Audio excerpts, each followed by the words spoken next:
Yan ang reaction niya sa Hegdes. Oh. May mga bagay na nag-exceed pa nga sa expectation sa YouTube. Sa YouTube namin nakita. Mostly, positive. Kasi, na siya, package deal. So, imbis na kami pa isa-isa yung mag-aayos ng iba-ibang aspeto ng bahay, siya na yung hanggang sa pati yung pag-process nung kailangan mga permit, ganon. So, yun yung pinaka naging, I would say, kumbaga convenience. Very convenient siya na we can rely on Hegdes when it comes to that part. Kasi malayo pa yung pinanggagalingan namin, QC. Eto, Amadeo, Cavite. So, to be able to rely on someone in, processing yung mga papers and permits, it's very convenient. Yeah. Okay. May mga bagay na nag-exceed pa nga sa expectations.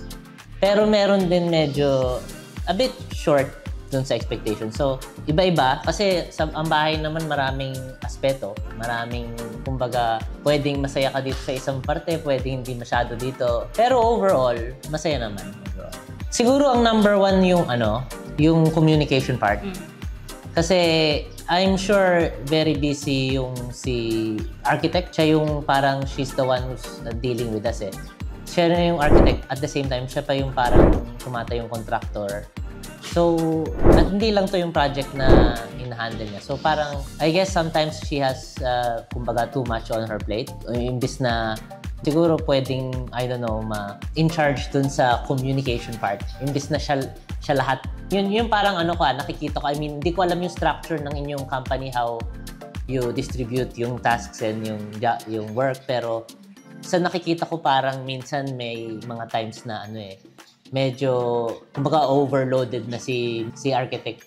Tiny house, definitely. Kasi kung wala naman silang pangarap na magkaroon ng 10 anak, okay naman yung tiny house. Kung small scale lang, like kami, mag-asawa lang, wala kaming anak na tao. Aso lang, 4 na asong anak.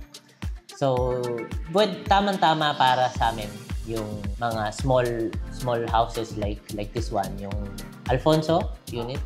Actually, may sarili nga akong parang naging concept dito. Nung nakita ko yung Alfonso unit, parang, kasi di ba modified to? Parang sabi ko, gusto ko itawag parang barn house o small barn. Kasi para siyang barn eh. May mga hayop kami, aso, tapos yung bahay, di ba, pula? Mukhang barn, no? Ganda yung setup ng barn eh, mga high ceilings.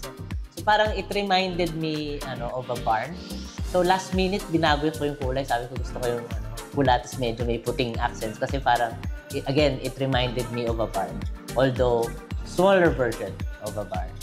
For me,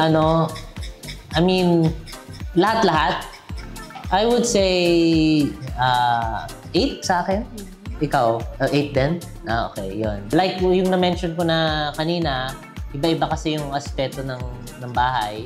Tapos, yung sa bahay part, yun nga, yung kung meron mang hindi naman kami satisfied, inayos naman nila. So, that's why, in fairness, talaga, yung na-address, yung kung ano mang, kumbaga, hindi kumbaga, satisfactory. Tapos yung ibang parts, like I mentioned a while ago, may mga parts na nag-exceed pa nga sa expectations ko. Like, what are those? Yung, let's say, yung mga hardware, like yung kitchen sink, yung mga sink sa toilet, mga magaganda naman yung ginamit nila. Kasi we didn't really get to choose those. Ewan ko yung sa ibang kliyente, pero basta na-install na yung parts na yun. So, we were just hoping na maganda sila. And maganda naman yung nilagay.